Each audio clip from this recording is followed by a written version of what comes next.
What's up, everybody? Ejay Cruz with another episode of the Parables Podcast. Thank you for joining us.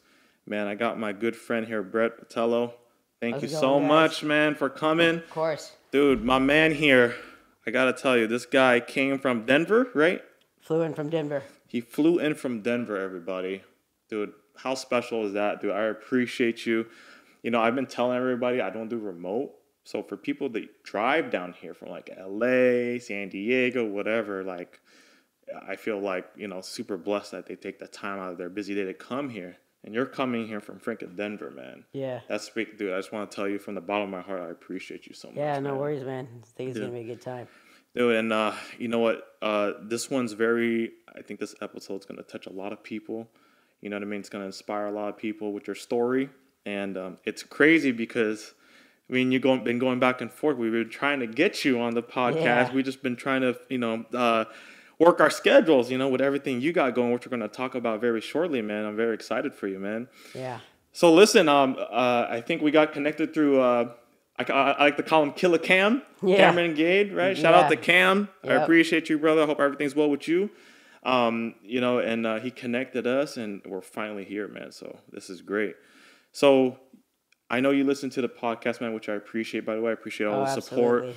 You know that this podcast is really just about to have fun, but also at the same time, positive influence, positive energy. Absolutely. You know, anything we could do to inspire people, you know, anything they could take away from our conversation, your story, by all means, man, let's do it. Absolutely. You know what I mean? Let's get on. And I'm very interested to know a lot about you. As you know, again, my background is nursing, and this is just I think this is gonna hit not only myself, but everybody else on so many different levels. So let's go ahead, Brett. Let's go ahead and just kind of start kind of where you're from, kind of how you grew up, and then going on leading to your everything else that's happening with you. Yeah. So I grew up here in California, Southern California, not as nice area of this. We're down in Palmdale, windy desert, but that's Palmdale. Yeah. That's where I grew up pretty much my whole life. 30 years, born, raised there. Growing up, it was, you know, typical boy getting in trouble, skating, snowboarding, baseball, everything you could think of. It's very outdoorsy, right? Because of the area. Yeah, and fortunately for us growing up, I mean, people say they had a good childhood. I don't think I could have had a better one. We had, at one point, 30 boys on the street. Every day of summer was just like nonstop, 8 a.m. to 9 p.m., just skating, hockey in the streets, wrestling, fighting. Like, I mean, you know it all, just everything. And then for me, I don't know really, you know, kind of what started it or, you know, why it was going to go this way. But starting at the age of 7, it was just, for me, just medical issues, one after another. But I was so young and naive at the time that it just seemed like something that was happening. I didn't, you know, had I had to go through all those, now it'd be a lot different. But at the age of 7, I was playing competitive baseball and just started having a lot of pain in my groin, started falling, and just we knew something was going on. So we contacted an orthopedic surgeon, and we found out that the blood supply that was going to my hip was no longer there. And so the ball in your hip joint was just disintegrating, just losing supply and going away. So, I mean, at 7, I had one of the biggest surgeries I did. They went in there and they fixed it. They got the blood supply going back. They put some metal in. But then the worst part was they put me in you can't control a 7-year-old. He's going to run around. He's going to go crazy. Yeah. So the only way to reckless, control him, right? Just reckless. And so they put me in a full body cast from my chest all the way down both legs, spread the legs with the wooden bar in the middle for 3 months in like June, July, August. So that was like the hottest months. And even then, I think that's kind of where everything for me and like my perseverance and kind of like determination kind of all started, because that doctor said, you'll never run again.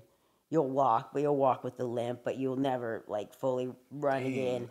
And so, I mean, at 7, I'm hearing this and I'm like, what? Like, this doesn't seem right. I have like my whole life ahead of me, you know? I was just going to say, what do you think? I mean, that's such a long time ago, but as a 7-year-old, what do you think your mind was going through when I think doctor's kind of telling you these type of things. Like I said, I was young and naive, but I was young enough to realize what he was saying. And the only thing that was coming to my mind was like, I can't ever play baseball again. You know, I can't. Because baseball's your love, right? Yeah. And so I was like, I can't run. Like, I can't. How am I ever going to do this? And so, I mean, of course, I got emotional at the time, but then it was like, let's just see how it plays out and let's go through it. And so that time went by, the 3 months in the cast, and got out of it, took the metal out, and just started rehabbing. And I'd say less than a year and a half, I was like out there, back full competitive baseball. Nice. Nothing. I mean, playing just like I was prior. Like as if nothing happened. Yeah, nothing had happened. And so I was like the first, and everything was kind of going good. I was like, all right, we had this bump, let's go through. But then the first thing that changed my life, pretty much for the rest of my life, was at 9. Same thing kind of started happening, falling. So we went back to that doctor. He's like, no, this is neurological. You gotta go get this checked now. And so we don't know why it's idiopathic, but it was a neurological disorder where the immune system gets out of whack and it attacks the nervous system. Some people, it makes them like really sensitive to heat and cold. Okay. Other people gets like tingling. But the majority of the people get weak. And for me, I got like really, really weak. And so from about the time that it started, like about 5 months after, I was paralyzed for 2 years. Wow. From the neck down. I mean, I couldn't feed myself, couldn't take clothes off, couldn't dress myself. I mean, you name it. It was fully dependent on my parents and brother, fully wheelchair bound. I mean, we were just, that was it. And so you were diagnosed then and there at the time? Within about a week or so. About a week or so. Yeah. Okay. And they put me in the hospital to run all these tests and figure out what was going on. And it was a very rare disease, but thankfully they caught it. And there was a doctor that kind of knew what he was looking at, and so it was a correct diagnosis pretty right away. So we were able to kind of start stuff, but some of the medicines were just so hard on me. Had so many other side effects that I was just unsure of doing it. And so, like I said, it ended up leading to about 2 years of complete paralyzation. So that was tough. That was right when I was kind of like 9, 10, 11. Yeah, so 12. Young, man. Yeah, right? And even there was a little gap where I had like a little bit of a progression, but then it came back for another 9 months. And so, right, 14, 15, I mean, that's like when you're going to high school, when you're starting to grow, like as a man and do all that. And unfortunately, I just had to be homeschooled and do it. But, at that point, that was when the doctors really, and I was starting to be old enough to really resonate. They're like, you definitely aren't walking. You definitely aren't running. Yeah.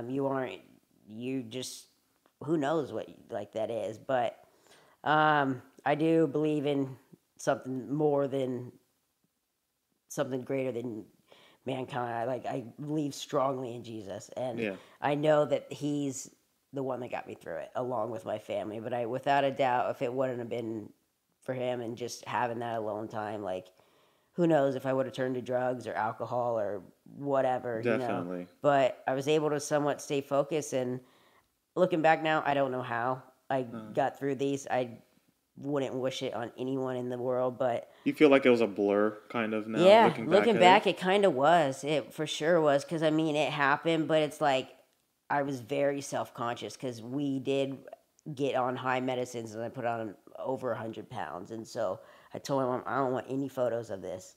Like, I don't want this part of my life to exist, really. Yeah. And of course, she snuck some in here and there, but for the most part, there's not. And so it's weird to, like, try and like look back and be like, oh, that's right. This is, what was going on. This is when I was on all these crazy medications. But there are a few pictures you could see, like Christmas and like family get-togethers, that you could be like, oh yeah, that I could tell at least like that was a really rough time in my life. But my number one goal, once I started to see that there was hope after these heavy medications, was I think it was like 4 or 5 months out that I still wasn't walking from Christmas. And I'm like, I want to walk into my dad's room on Christmas morning.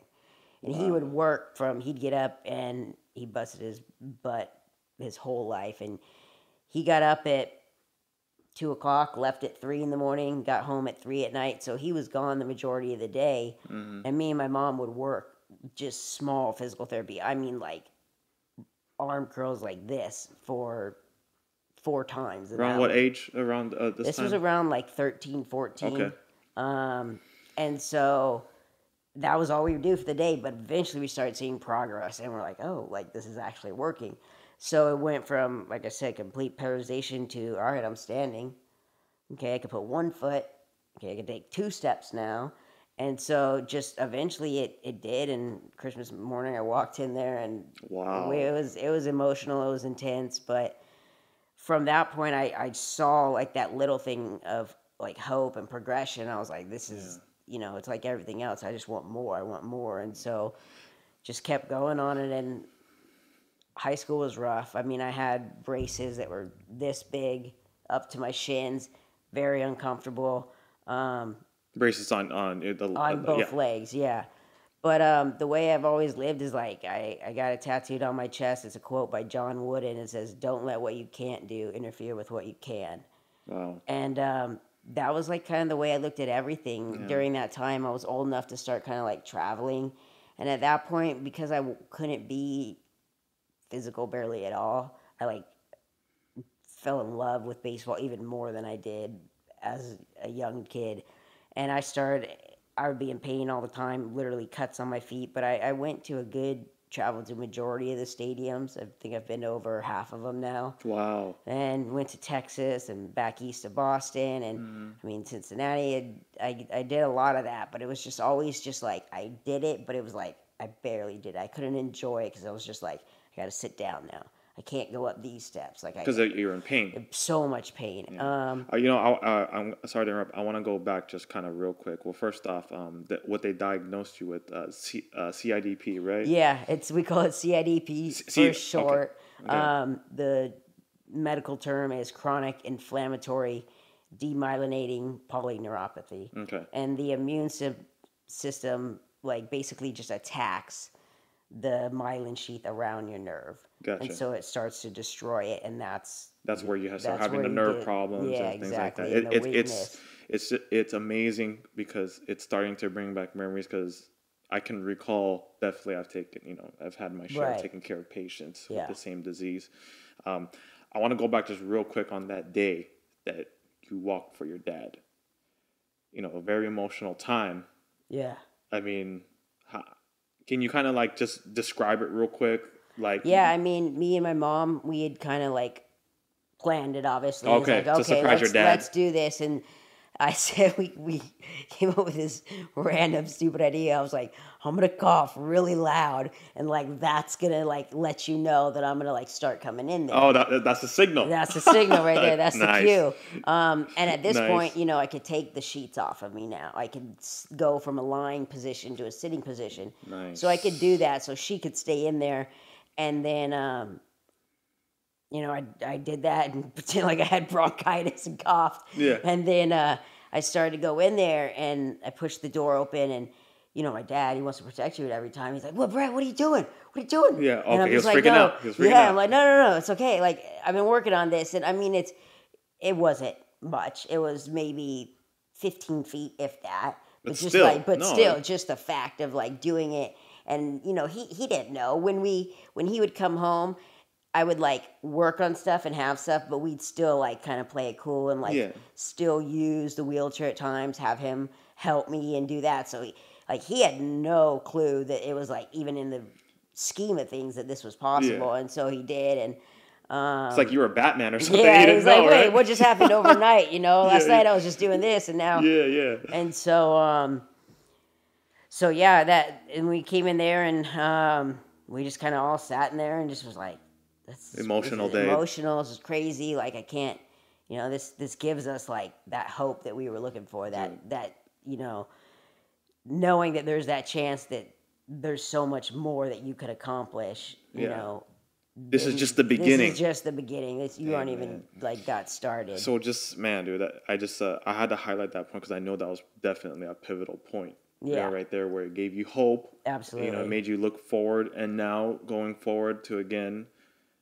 you traveled. I mean, like you said, you fell in love with baseball, right? Yeah. Because I mean, now you had that love for baseball as a child. You had this, you had to go through this disease and everything else. And you traveled and you were able to go to half the stadiums, you said? Eventually. Yeah. I went to a few like within those years, but total, yeah. But it was just like I fell so much in love with it because, like I said, I couldn't really do much. Even though I was like walking, I couldn't like go play. I couldn't go to the batting cages. So I was like, I have to get my fix some way. And so of course. I watched it. I studied it. I mean, I had the video games. I had the baseball cards. I mean, it was the whole 9 yards.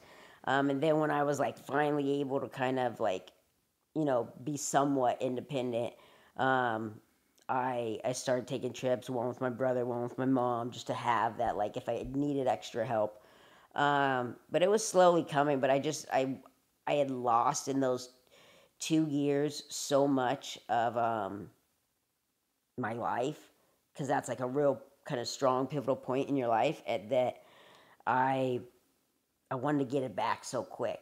I wanted to start doing things that I like had been thinking of and visualizing. Oh yeah, I bet, especially as like you were still young. Yeah, right. Those 2 years were just kind of like you're focusing on rehabilitating, but then at the same time you're just like at that age you're probably looking forward to the rest of your life or what you want to do. And then from there, I mean, once I was up and walking, it's like I told myself, how do I piece my body back together, literally? Yeah. Because as you can imagine, for 2 years, not using your feet or your hands, like my feet were on their sides, literally. Mm-hmm. So we did physical therapy, occupational therapy, all that, and it just wasn't working. So we just decided to like start doing surgery each foot, like one, then let's do the other, then let's do this. Because it's very so it's because it was very painful, uncomfortable. It was painful for sure. Yes. And they were like laying on their sides, literally. Okay. Like if you rolled your ankle, but it would not come back. Gotcha. So I was walking on the sides, and in order to get them in a brace, I'd have to like crank them, and then it's getting cuts. It was just like a butt. Wow. So we were doing that to fix them, and I did that, for good from 16 to like 22, 23. And they made progress. They did. I still graduated high school, graduated college, went to Cal State Fullerton for a few years. Oh, nice. Okay. I did things, but it wasn't in the manner that I wanted to. Mm-hmm. It was just getting by and doing them, but I like wanted to at least have somewhat of experience. Yeah. And so, I mean, there was, like I said, surgeries one after another, and what would they do in the surgeries, just so for people who don't understand the disease and stuff? A lot of them, because they were so much on their side, they would go in there and they'd shave certain parts of the bone to realign them, and they turn them, they put screws in to hold them in that position. On a couple of the different surgeries, they fused them, which means like the foot can no longer move a certain way. Yeah, it's fixed. So those all were helping, but a lot of the time we'd have the surgery and it would work for like 3-4 months, and we're like, oh, cool. And then just the weakness and the lack of strength that it had, it would just eventually start to go back. Mm-hmm. And so it was just getting old and tiring. I mean, I think I've learned how to walk over 9 times in my life. Wow. Did it ever, so between 16 to 23, you said, right? Yeah, so right when you started there. having multiple surgeries and stuff definitely. like that. You graduated. I'm sure it played a toll on you after the multiple surgeries, waking up, the anesthesia, just over and rehabilitating, absolutely. PT, right? Yeah. I mean, what goes through somebody's mind? It's kind of like, I'm asking you this question. It's kind of like, okay, like, of course, what do you think is going through my mind? But, there's people who've never been in that, that situation. No, I kind of want to highlight your mental state there. Yeah. I mean, for me, like I touched on earlier, is like I just want to get back, and this is what it's going to take to get back. Even that's what you were so hold on in, right? Yeah, it was just like back. Even if this surgery is going to take 2 to 3 months out of my life, I'm still super young. Yeah. If I can address it now and be better later, that's what I'm going to do. Mm-hmm. And so it was like, all right, this ankle's somewhat good. Let's do this. Mm-hmm. Okay, now, then of course I had the total hip replacement when I was at Cal State Fullerton. Mm. And that's kind of like what stopped me from graduating there. Mm. I mean, that was by far the most painful thing. So you had another hip surgery? I had another one that was actually a total hip replacement. I still have it in to this day. Okay. Same hip from the first same surgery? Hip from the first surgery. Gotcha. It just got even that much worse. And so it was a very intricate surgery. Hadn't really been done out here. kind of to exaggerate, my femur was shaped almost like a banana. Mm-hmm. Not to that extent, but they had to go in there, break it in half, basically, realign it, and put a huge plate with about 7 cables in it, and it thing's like a rock. I haven't had any issues with it. The only thing they had this summer, somehow from eventually getting my life back and being active, I snapped 2 of the stainless steel cables. Oh, okay, so they had to go back and they had to go and pull those out. Really minimal surgery. I was back on the mountain within a week. Nice. But that thing was painful, and it actually is coming up, or it just happened, the anniversary of it. It's been like 9-10 years since it did, but so all those surgeries were just taking a toll on me, and here I am coming to my late 20s now, and I'm like, I need to figure life out. I need to be independent. Like, I can't just be sitting around mooching off my parents. Like, I got to figure out how to get my body right so that I can be independent. And this was after 7 surgeries. I want to jump in here and just really commend you, because, you know, there's times, you know, you're so young, you're going through these, you know, this disease, the process, you know, or again, rehabilitation, all this stuff. And here you are with that mentality, like, I want to get my life back. I want to be independent. I want to live my life. Yeah. You know, you want to be independent where there's, you know, I've seen it, you know, I said, I've seen it where the mental toll on the person has taken so much to where they kind of just want to later. They want to be dependent. Like, you get what I mean? They can't get out of that mental block. No, for sure. And I can't you know, of course, none of us could ever understand it because we never went through it. But just to hear you say that you wanted more, you wanted to be independent, you wanted to live your life and keep going, that says a lot about your... Yeah. Did you almost feel like you had kind of like something to prove, or maybe grit, I guess you could say? No, and you know, I don't even know where it came from, honestly. It's just, I don't know if it was a gift from God, or like I was put on the earth to do something more than a 9-to-5 job, amazing, or something like that. I really don't know, but it seemed just from looking back like that's kind of how I always was, you know? It's just like I found this challenge in my life, this issue, and I got to figure out a way to get through it. You're just a fighter, bro. I need to get through it so I can move on. And so that's kind of what I did with everything. And and then it came big time. And I had been thinking about my left foot was just so mangled. 4 surgeries later, I'm just like, I don't even know what to do. I'm mid-20s. I got to figure it out. I got to start my life. I got so much ahead. People aren't always going to be there with me or for me. And so I went into my doctor, and I go, look, mid-20s now. I'll come up on my 30s here shortly. Yeah. Like, I need to be independent. I can't, like, be living off people. I need to figure out what's going to fix this permanently. How did your doctor respond to, or he got it. We had kind of seen each other before. He had a short visit with me, but he got it. He understood. He saw what was there. Like, he had seen the previous surgeries and how messed up it was, and he knew, like, where I was coming from. His suggestion, he's like, we could put this long rod in you, and it will go from your ankle basically to your knee, and you put these screws. And I literally stopped him in his words. I go, no, we aren't doing that. Let's take it off right now. And he goes, honestly, that was my first thought, but I'm not going to be the one to tell you to do that. Yeah, of course. And so we're like, all right, we're on the same page. Let's set a date and let's get this done. What'd your family think when you kind of made that decision already? I had been thinking about it for almost close to 2 years, just because it was that bad. Yeah. Doing everything, and I brought up, they're like, no, you would never do that. You're out of your mind. You're crazy. And it's a huge decision. It's life changing. Yeah, life changing. You can't go back when you go under. There's no like, oh, let's reverse this. And so definitely we had some heated conversations. I know me and my dad got it. Heated conversations about, that's me telling my dad I'm going to take a limb off, Yeah. And me and my brother, same thing. We were back and forth. It's like, oh, there's physical therapy. I'm like, no amount of physical therapy. You're just like, you're fix this. You're sick and tired of being kind of sick and tired, I guess you could say, and right? so I was like, I know who I am. I know my personality. I know my determination. I've been in braces, which are almost like a prosthetic, for 10 years. I go, I guarantee you I will kick this thing's butt.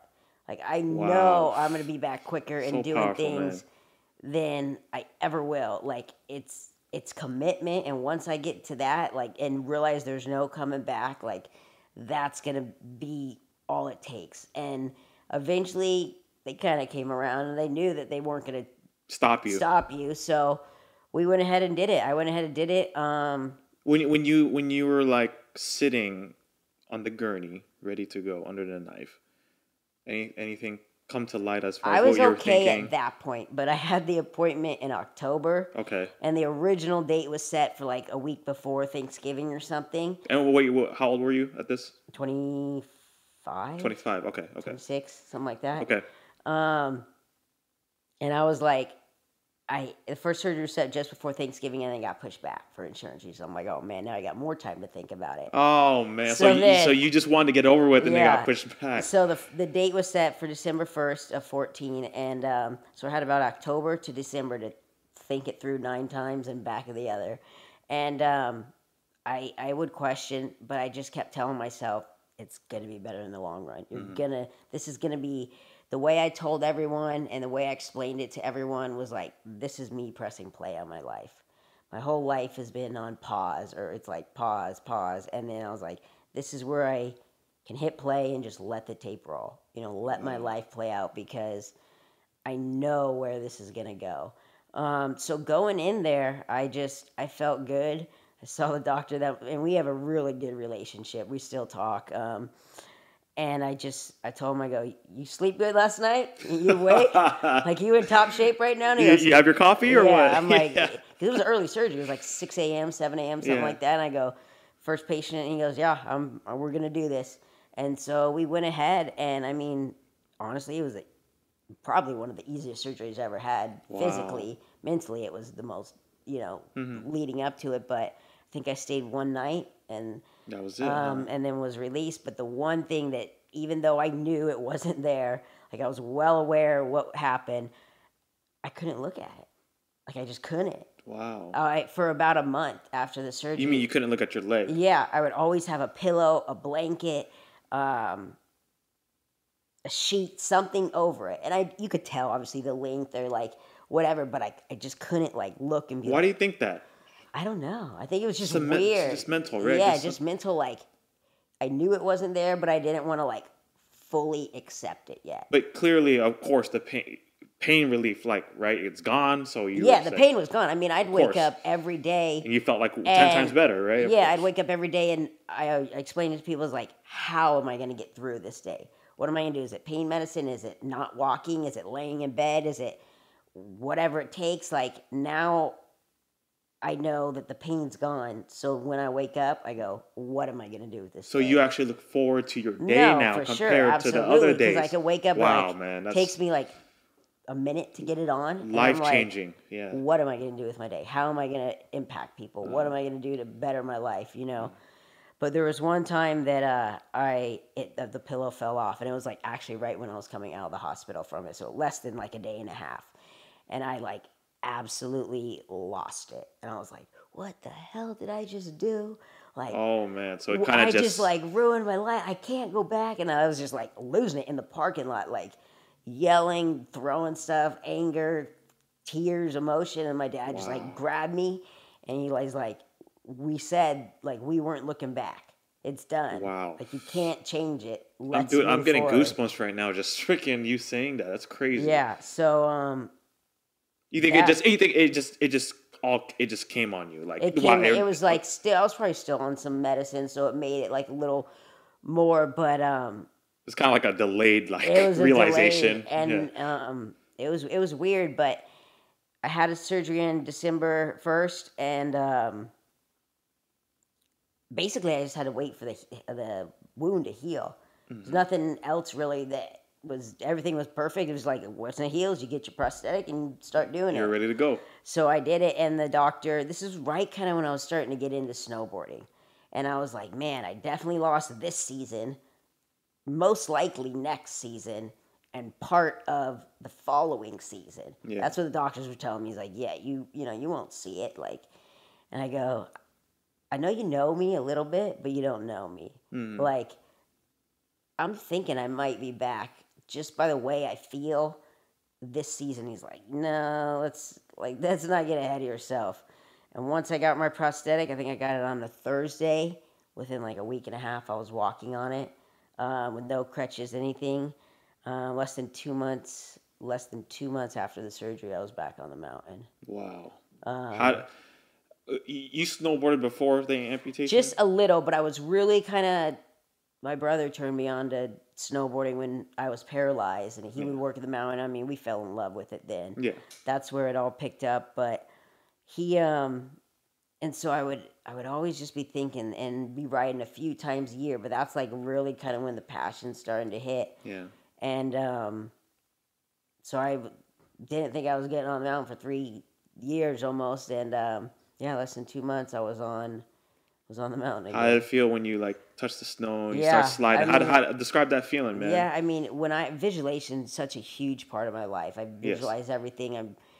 The whole time I laid those 2 weeks waiting for my prosthetic to come and the wound to heal, I had like a mural of like 3 or 4 or 5 different pictures of like really impactful things. It was right in front of my bed, so I'd wake up, first thing I see, last thing I see, and I would sit there for about throughout the day, probably like an hour total, and just like close my eyes and visualize like specific things. And I would visualize everything on the mountain that I needed. I mean, from getting out of the truck to putting on clothes to walking to the lift to getting on the lift, going up, strapping in, and coming down. And so when I got up there, it was almost like it was like second nature. Like you already ran it through your head. I was dead, and it was different. I'm not gonna lie, it was night and day, but I was doing it, and that's all that mattered to me, man. I was like back out there. I was like, it's possible now, and from that point on, I mean, my life has completely changed. I was by far one of the best decisions I've ever made in my life. The only regret I have, I tell everyone, I wish I would have did it 2 years sooner. Yeah. But other than that, from the age of 12 basically to 25, I had somewhat of a life, but I didn't have the life. And so I just try to do everything like when I feel good, because I don't know if I'm going to feel good for a day, 3 days, a month, a year, but I know I feel good today. Like, I feel good enough to be here with you today. Yeah. I feel good enough to be on the mountains. Like, I want to take advantage of every single day and do everything I can when it makes sense to me. Even if it doesn't make sense financially, like with where I'm at in my life, or like if it's something I want to do, I'm going to do it. And like I said, since then I've gotten back. I can take my dog for a run now. I've been whitewater rafting. I've been cliff jumping. I've been skydiving. I mean, training for the U.S. Paralympic snowboard team. It's just, it's one thing after another that I've been able to get back, and I'm so thankful that I made that decision. Dude, I just, one thing I want to go back to is just how powerful visualization is for everybody. For any person that's and like you said, like it was almost like second nature, kind of like, an NBA basketball player just keep shooting the 3-pointer. It's like second nature, right? And then you just did it. And then, I just kind of want to highlight again how you've been able to use every disadvantage of your life, all the trials and tribulations, all the setbacks, the critical decision of cutting off your leg, and just always looking forward, man. Like, it's mind-blowing to me. Like, again, like some people just can't get past that, or it takes them a long time, where you have always just looked forward to what's next. Yeah. And you know what I mean? And now we're going to get into it shortly. You're training for the Paralympics. When you started snowboarding again, and I almost see 2 parts to your story here. I see the first part is you were able to walk for your dad, and then you made the decision to cut off your leg. And then right after, you were able to snowboard when the doctor says, no, you can't. Like, at least within that given time. And it's just all been leading up to now, like, what's next for you? It's just, it's crazy, dude. I keep getting blown back by this. It's just, it's insane, dude. I admire it so much. Let's talk about from then until now. So what do you got going on? I know you wrote, you wrote a book. I did. You're starting to do some speaking, whichever came first in regards to training or that. Let's jump into that real quick. Yeah. So when I was in that 2-week downtime, it was such a big part of my life. I learned so much and kind of tried to set up what I wanted second half or these next 10 years or whatever it was. That was in my when you were life, waiting for your prosthetic. waiting right? for the prosthetic. Which I'm sorry, I can only imagine. Just those probably had to be the Oh my longest God. 2 weeks of your life, right? It was, and we have photos. Shoot. The day that I got my first prosthetic, I think my heart rate was like 147, Oh, man, and like dude. my blood pressure was just like super high. I was like, all right, let's go. We got So stuck. it got delivered like in a pack, or like It delivered? was at the doctor, so we're driving Okay. Oh, down to the okay. doctor. Of course, there's traffic, so we're late. And I'm like, oh my gosh, like I just want to get there. Every red light you hit, right? And then I'm sitting in the lobby room, and my doctor texts me. He's like, "Where are you at?" I'm like, "I'm in the waiting room, waiting to be called." He's like, "You just walk back here when you're getting a new leg. Like you don't wait around." You're like, damn it! And so Go he in got there. back there, and yeah, they took my vitals, and blood pressure was through the roof. Like heart rate was like 140 something, 150 something. I'm just like, That's yeah, I'm a crazy. little excited to get this going. Yeah. But no, so in that 2 weeks, I read Amy Purdy, who is a co-founder of the organization that I'm now with. She wrote a book, and she's also a double amputee. She's been on Dancing with the Stars. And actually, I want to give a shout out to her right now, if I could. She's dealing with a lot of medical stuff right now. She's one of the most badass women I've ever seen in my life.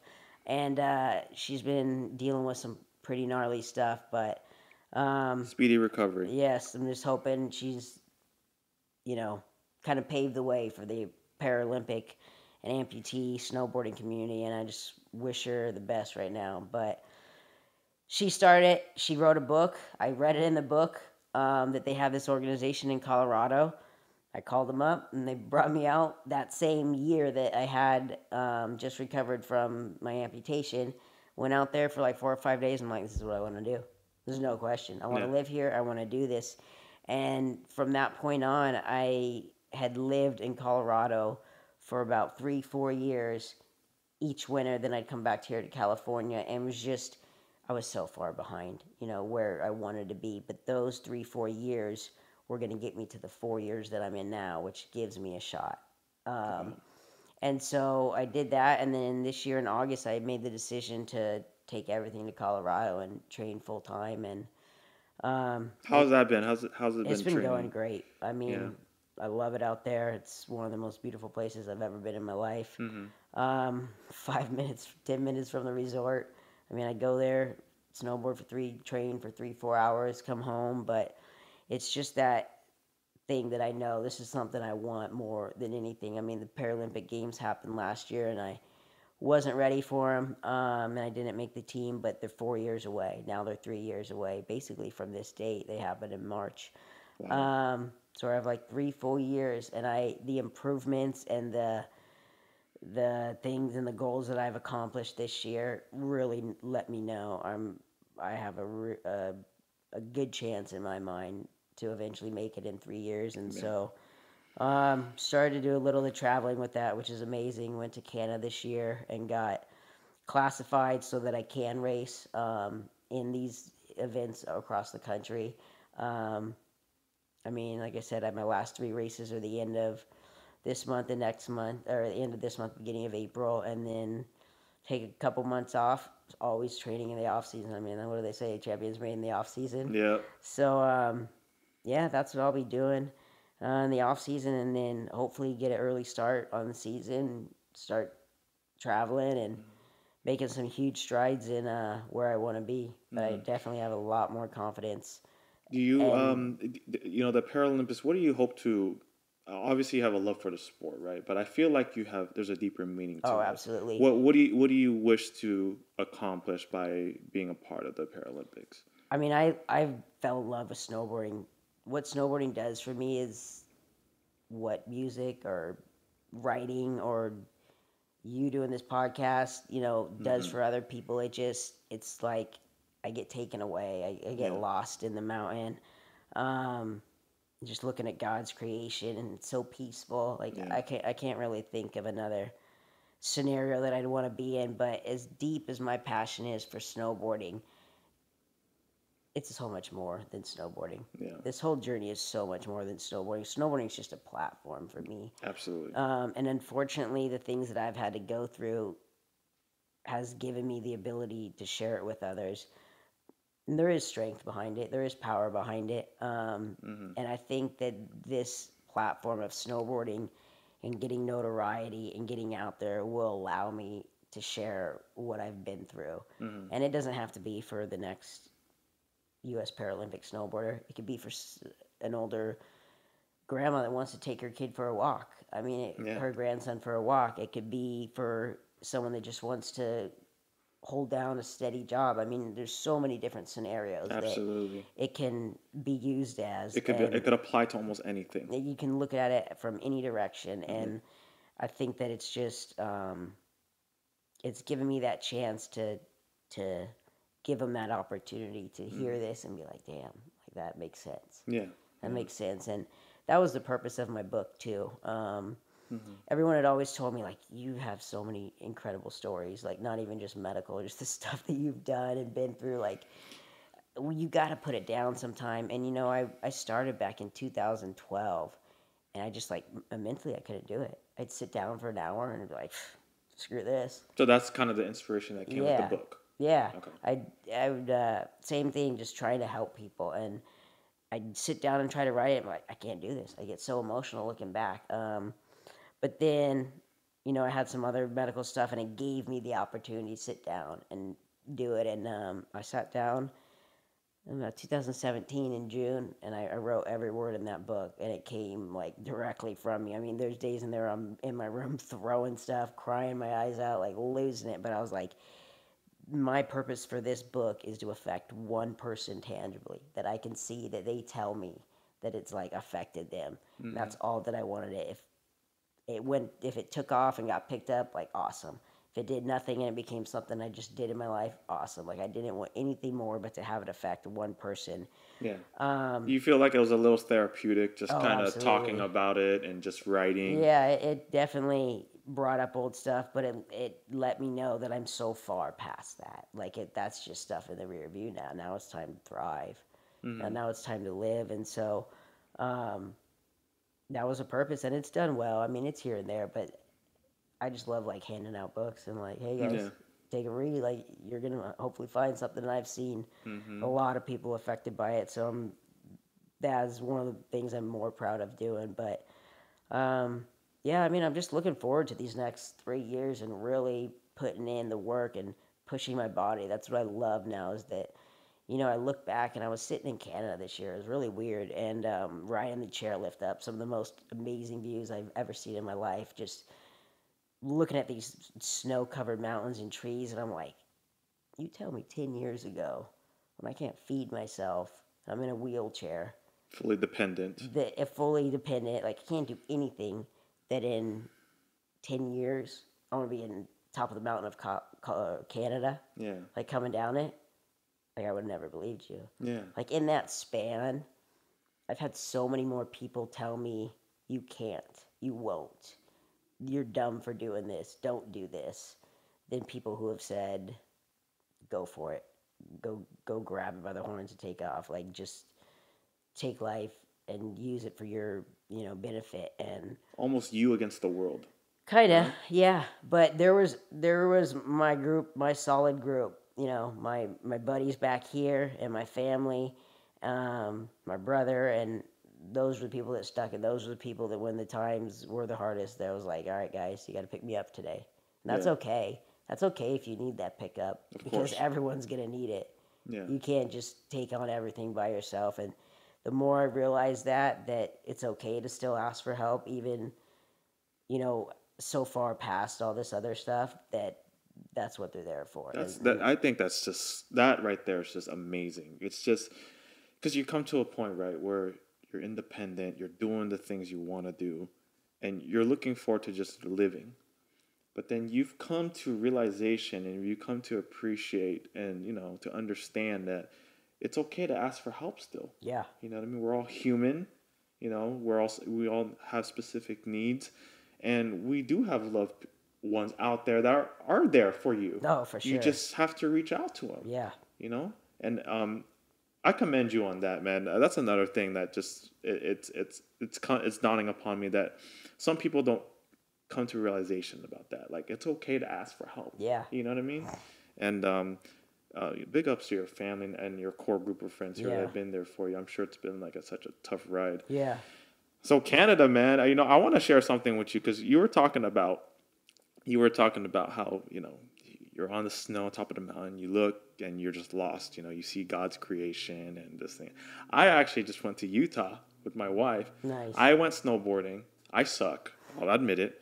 I suck. And it's crazy because I had a moment too where I was on top of the mountain. And I was thinking to myself, man, this is just beautiful. I feel blessed to be here.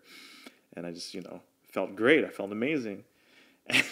Just, of course, falling down, falling on my chest, falling on my ass. That's the part where I'm like, oh gosh, you know what I mean? But dude, they just, I want to bring up a funny story. I this is just something totally going left field here, but I remember, trying to get on top of the mountain, and I'm like struggling, and I see this other person, sliding down, just like sliding down, and sipping on coffee at the same time.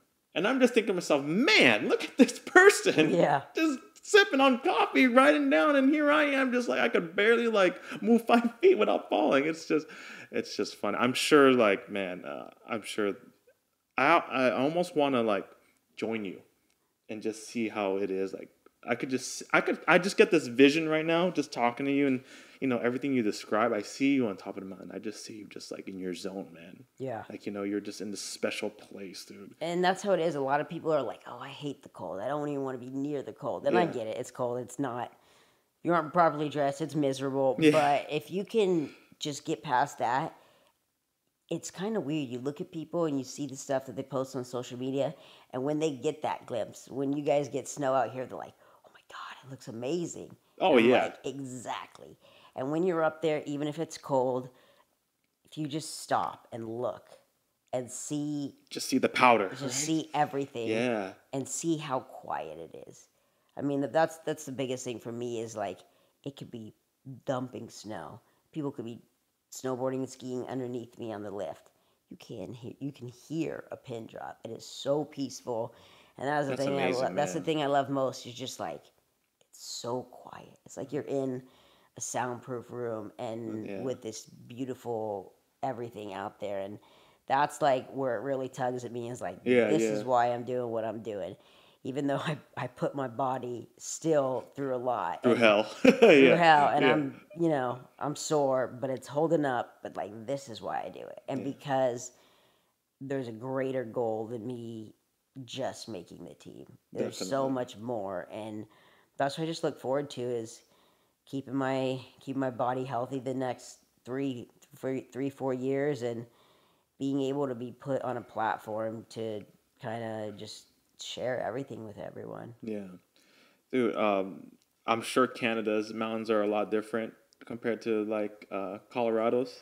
Yeah. I mean, we expected so much snow there. We didn't get snow one time when we were there. Yeah. But still, the views are just the same way. Yeah. Everything is just and it's colder there, obviously, so the trees stay frozen. It's just it's literally something out of a movie, man. It's you're up there and you're just looking, and I'm gone for 3-4 hours. Everyone's like, how many runs did you take? I'm like, I took 3.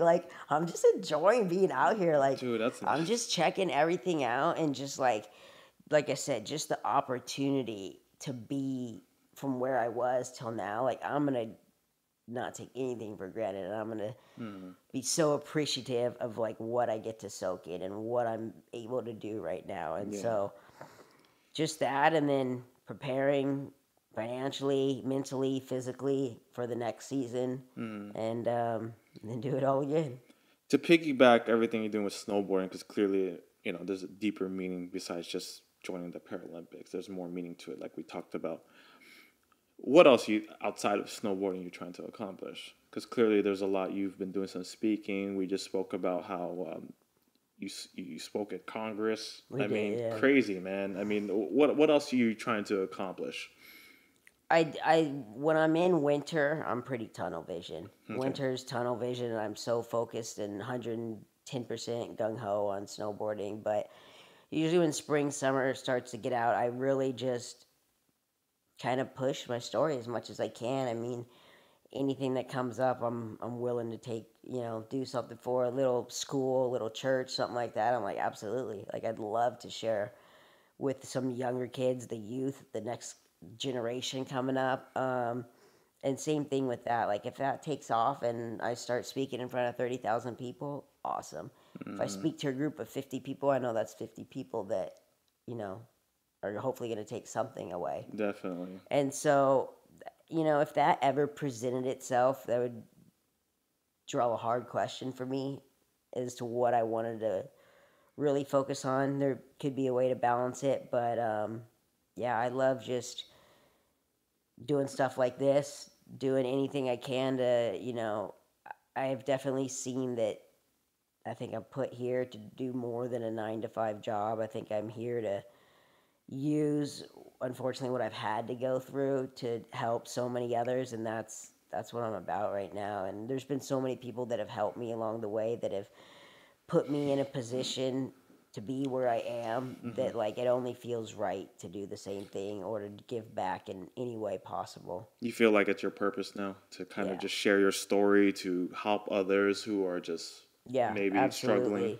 And I mean, it doesn't even have to be on, like I said, like 30,000 stage. It could just be talking to a person you run into at Starbucks or, at the mall or on the mountain, anything like that. And just they catch a glimpse of it and you start talking to them. Next thing you know, they're like, you didn't even know, but I was going through this. And like what you said and how you, that certainly changed everything. I'm like, that's what it's about. Yeah. That's all that it's about. So, man, I appreciate, you know what, I'm just going to do something different here. I'm going to grab your book. So, Brett Botelho, Standing My Own Ground. Man, I can't wait to read this. I appreciate this. Most definitely, I'm going to be putting a link here where people could purchase clearly your story, man. There's actually pictures in here too, and your surgeries of like the rods and the imaging and stuff. Man, dude, good for you, man. Yeah. This is just no one. I could kind of see why you kind of went crazy a few times, but also it was therapeutic. It was like back and forth. For sure, yeah. Man, I appreciate this so much. Of course. So as we're actually going to be running out of time, I do want to ask something. I mean, we've touched on it a lot, right? We've touched on all the things you had to go through as a child, all these surgeries, all the the disadvantages that you had. I mean, really, if there's something you could tell people out there, maybe suffering through a medical condition and a disease, what's something that you really just want to like really just drive to them? Yeah, definitely. For me, it's been the two things that have kind of helped me through is the quote by John Wooden, "Don't let what you can't do interfere with what you can." I mean, that just, the moment I read that, I read that back in high school. It ended up being my senior quote. But I mean, it hit me so hard that it was just like, that's so true, man. If you can't, I mean, anything in life, if you can't be on the top of, the Paralympic podium, being number one, like, why not just snowboard for a hobby? Yeah. Just get out there and just do it for fun. Or, if you can't have the best job in the world and feel like you're on top of it, just do something that satisfies you. Anything that's scaled down, even fitness-wise. If you can't run 3 miles, take a little bit off and just do that. You're still doing it. Yeah. And eventually you may get there. And that's just really hit me hard. But the number one thing is just hope.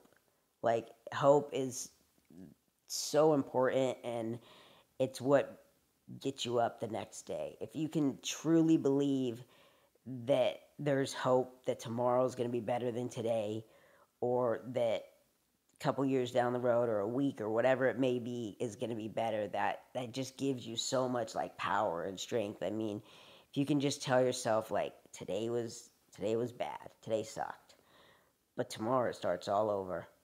And those small accomplishments, like I just started taking a couple steps, or I just, whatever it may apply to, it's like that gives me hope for the next so long. And the next thing you accomplish, yes, that's going to lead to this. And eventually you just roll with it. You get it, and it just almost becomes a routine to where it's like, oh, yeah, I did this, like I did this. And it's just with everything, just like snowboarding has progression, everything has progression. It's like momentum. Yeah, almost. momentum, progression. Like you want more. You want more of that. And the more, for me, the more hope that I had, it was like, yeah, I'm hoping that this works out. I feel that it can. And so I really just,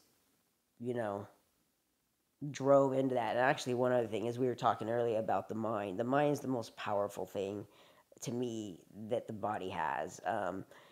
It can take you to the darkest places. It can take you to the best places. If you can just really like focus on what you want. I mean, it's therapeutic for sure, but it's definitely like a game changer. I mean, you can visualize what you want and how you want to do it, and that has just been so beneficial to me in so many different aspects of my life, of just from surgeries to walking to writing my book. Is just like you visualize, you speak it to yourself, and it's like the next thing you know, you're just like, oh yeah, this feels like I've done this before. And it comes easier to me. I mean, those are big big things that I think that if we could focus on it, it is small steps in getting us to where we need to be or where we want to be. Yeah, this is a powerful story, Brad. Dude. I appreciate you, for someone to have and instill hope almost pretty much at the age of 7, to go through all of this and to continue to still look forward. And for you even admit it's not easy. It hasn't been easy. You have lost it, like you admitted. Yeah. But to still continue to look forward, to keep progressing, to have a goal, to visualize, and just to really just hone in on that hope. It really speaks on that anything is possible, right? Oh, especially for sure. with the things that you've been through, man. And it's weird. We won't get too deep into it, but it's not like that was the amputation was the fix all. I mean, it's still kind of crazy, and people still tell me I'm kind of dumb, which can sit true sometimes. But I mean, I still deal with stuff on a regular basis, even after the amputation. Everything, I was diagnosed with a new disorder, and basically, I am anemic 100% of the time. I have half the blood that a normal human would have, and I live my house is at 9,100 feet, so oxygen's a lot less. And I get, for the past 2 years, have still been getting blood transfusions every 3 weeks about. But for me, it's just what needs to be done. Yeah. And that's the only thing, but I'll fly back within a week. I'll get a blood transfusion, be good for 3 weeks, and just take advantage of that time and then do it again. People hear that and they're like, oh my God, I can't do it. But it's just like, you won't be dealt something you can't handle in your life. You can figure it out. You will. And that's just what I've done. It's like, this isn't really different. I don't suspect my life to be really any different. Yeah. And so it's just something that has to be done in order for me to pursue my dream. Yeah. Wow. Dude, I'm so moved by your story and just everything. And you did express that you are a believer in Christ and believer in God. I want to do something really different here and kind of go out of my comfort zone here. I hope you don't mind, but I actually would like to say just a small prayer. Absolutely. And I could barely even do a prayer on the dinner table. So everyone, please bear with me. I'm really getting out of my comfort zone here, but I just want to, I want to just say a prayer for Brett and everything that he's been through. God, please continue to guide him, give him strength through, the hard times. Continue to show him the light to help him reach his goals, and to also hopefully let his platform, his story, and my platform, the Parables, to reach other people, to let them know that there is hope. And if you believe, anything's possible. Amen. Amen. I appreciate that. Man, Brett. I appreciate you, dude. Thank you for coming on the Parables all the way from Colorado. Man, I really got out of my comfort zone there. No, that means a lot, man. No, dude, that's a big thing to step up. You know what? Parables, man, before I forget, so Standing My Own Ground, I will, it's on Amazon, but again, Brett Botelho, right? You also have a website.